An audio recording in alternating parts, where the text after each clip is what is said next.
उत्तराखंड की बर्फीली वादियों में समुद्र तल से 11,755 फीट की ऊंचाई पर स्थित है भगवान शिव का पवित्र धाम केदारनाथ।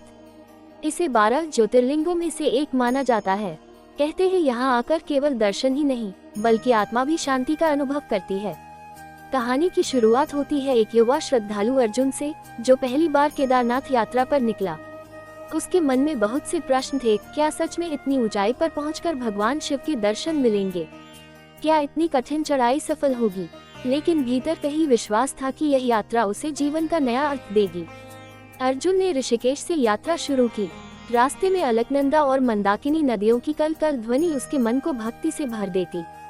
हरे भरे जंगल, झरनों की आवाज और बर्फ से ढकी चोटियां उसे निरंतर आगे बढ़ने की प्रेरणा देती। लेकिन जैसे जैसे वह गौरीकुंड से ऊपर चढ़ता गया, कठिनाई बढ़ती गई। सांस फूलने लगती, पैरों में दर्द होता, लेकिन रास्ते में मिलने वाले बाबा और साधु कहते, बेटा, यह शिव की नगरी है, यहाँ हर कदम आशीर्वाद है। उनकी बातें सुनकर अर्जुन का उत्साह दोगुना हो जाता। कठिन चढ़ाई पार करते हुए वो केदारनाथ पहुंचा। सामने बर्फ से ढकी चोटियों के बीच पत्थरों से बना प्राचीन मंदिर खड़ा था। मंदिर की छत पर जमी बर्फ, चारों ओर गूंजती घंटियां और हर हर महादेव के स्वर सुनकर अर्जुन की आंखें नम हो गईं। कहते हैं कि यह मंदिर महाभारत काल से जुड़ा है।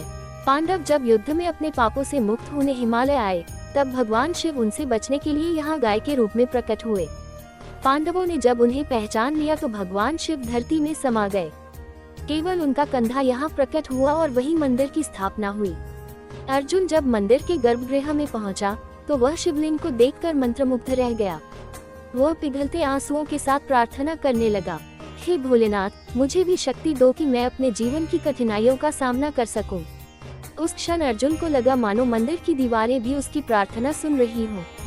बाहर निकलकर उसने हिमालय की ऊंचाई की ओर देखा और महसूस किया कि यह यात्रा केवल शारीरिक नहीं बल्कि आत्मिक अनुभव भी है। केदारनाथ से लौटते हुए उसने मन ही मन ठान लिया कि जीवन में चाहे कितनी भी मुश्किलें आएं, वह हमेशा भगवान शिव के दिखाए मार्ग पर चलेगा। आज भी लाखों श्रद्धालु कठिन रास्ते पार कर केदारनाथ पहुंचते हैं। बर्फ, बारिश और तूफानों के बीच भी उनकी आस्था अडिग रहती है, क्योंकि हर यात्री जानता है यह केवल एक मंदिर नहीं बल्कि आत्मा और भगवान का मिलन स्थल है।